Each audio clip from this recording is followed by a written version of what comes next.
जायफोर महरगिरिफोरा मेट्रिकआव first division मोनबाय हायार सेकेन्डारियाव फार्स्ट डिभिजन मोननो हाबाय बिथांमोनखौ जोङो बरायनाय मोनसे हाबाफारि लादों। ओरैनो बे हाबाफारिया माने खोब मोजां जादों, गाजा गोमजायै जालांदों आरो ओंथि गोनां जादों होननानै आं सानदों। बे हाबाफारिखौ लानायनि थांखिया नैबे गोबां दासिमबो जोंनि गेजेरावहाय मोनसे सानस्रिया दङ जे उन्दै बैसोआवनो जोङो गथ'फोरखौ कालचारजों सोमोन्दो लाखिहोयोब्ला, मोसाहोयोब्ला, मेथाइ खनहोयोब्ला, एक्टिं खालामहोयोब्ला फरायनायाव गाज्रि जानो हागौ होननानै गोबां बेबायदि मोनसे सानस्रि दं आरो। दा बेखायनो जोङो बिथांमोननि बिमा बिफा आरो फरायसाफोर जायफ्रा फार्स्ट डिभिजन मोननो हाबाय बिसोरखौ लानानै जोङो हाबाफारि लादों आरो बेनि गेजेरजों नैबेखौनो जोङो बुंनो थांदों जे जोंनि साफा साफा मोसाग्रा, मेथाइ रोजाबग्रा, एक्टिं खालामग्रा बै फरायसाफ्रा जेरै माबाफोरखौ 90% मोनखो, 80% मोनखो, 75% मोनखो, 60% मोनखो बेखौनो बे हाबाफारिनि गेजेरजों मोनसे मेसेज होनो नागिरदों। गतिके जोङो जोंनि हारिमुखौ जुदि जोङो गोजौ फारसे लांनो गोनांब्ला आरो सोरखौबा जुदि सासे राफोद मेथाइ रोजाबगिरि, मोसागिरि खालामनो गोनांब्ला उन्दै समनिफ्रायनो खालामनो नांगोन, जों देरनानै खालामनो हाया। दा बेखायनो जोंनि बिमाफ्रा जाहाथे बे सानस्रिनिफ्राय गोजानाव थायो। मोसानाया जोङो हारिमुजों जायफोर सुबुंफोरा सोमोन्दो लाखिनानै खामानि मावबाय थायो आंथ' बुंगोन बेफोरबायदि सुबुङा माने क्रिएटिभ जायो, साननाय हनायफ्रा गुवार जायो, क्रिएटिभ साननाय हनाय आरो गुवार सानस्रिखौ लानानै लेखाखौ फरायलाङोब्ला साबसिनै फरायनो हायो आरो बे हाबाफारिनि गेजेरजों जोंनि लोगो सासे महरगिरि नामसिं गेल्ला जायखौ जों बिथिं होननानैबो मिथियो। दा बिथाङा दाख्लै हरखाबै जोंनि गेजेरनिफ्राय गोमोरलांबाय। दा बिथांनि जिउमाया जाहाथे सिगाङाव बिदि थाहैनो हायो बिनि थाखायबो जोङो मोनसे आर'ज गाबनाय हाबाफारि हाबाफारिनि गेजेरजों मा होनाय जादों दिनै? जोङो नैबे माबा बे हाबाफारियाव जोङो बरायनायजों लोगोसे बिथांमोननो आर'नाइ गांसे, साइकेल मोनसे बिनिफ्राय गांफा गांफा जोंनि ओनसोलारि लेखा होनाय जादों।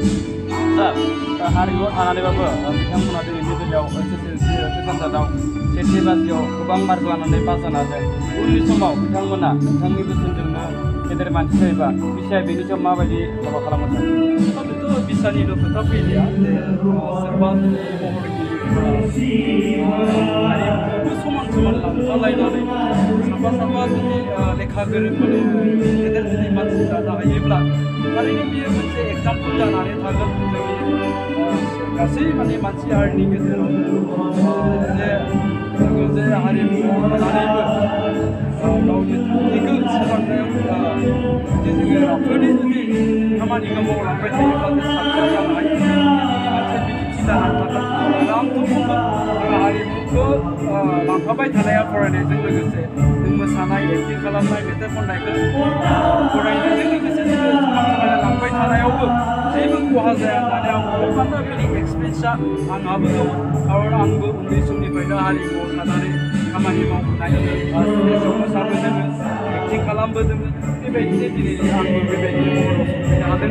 दा बेखायनो आङो जोंनि साफ्रोमबो उन जोलै फरायसाफोर जायफ्रा कालचारजों सिथाबफानानै दङ आं बिथांमोनखौबो खावलायगोन जोङो जाहाथे माने थांखिनिफ्राय दोरनो नाङा। नोङो सासे फरायसाबो हिसाबै एग्जामाव नोंहा माबायदि मार्क लाखिलांनांगौ बिनि थाखायबो जोङो फरायनायखौ लांफाबाय थानांगोन। फोरखौ बरायदों बे समाव नोंथाङाबो दान्दिसेबाबो नुजाफैनानै माबायदि मोनदों आरो मा बुंनो सानो? गिबियाव सालबारि बिसानिसिम गाहाम हामलायनायखौ बावहरग्रोदों जाय बिथांखिखौ लादों। खोब बाख्नायथाव जे माखासे आर्टिस्टफोरा दिनै माखासे जे मेट्रिकआव फार्स्ट डिभिजन लानो हादों, हायार सेकेन्डारियाव फार्स्ट डिभिजन लानो हादों, बेबो साइन्सआव आर्ट्सआव फार्स्ट डिभिजन लानो हादों। बे जोंनि थाखाय खोब गोजोनथाव। आरो गुबैयै साननो गोनाङा बेनो कालचाराव जाय ओंखारो बे गाज्रि जायो, बे मोनसे साननाया माब्लाबा माब्लाबा जोंनि गेजेराव ओंखारो बा गामिनि गार्जेनफोरनि नोजोराव थायो।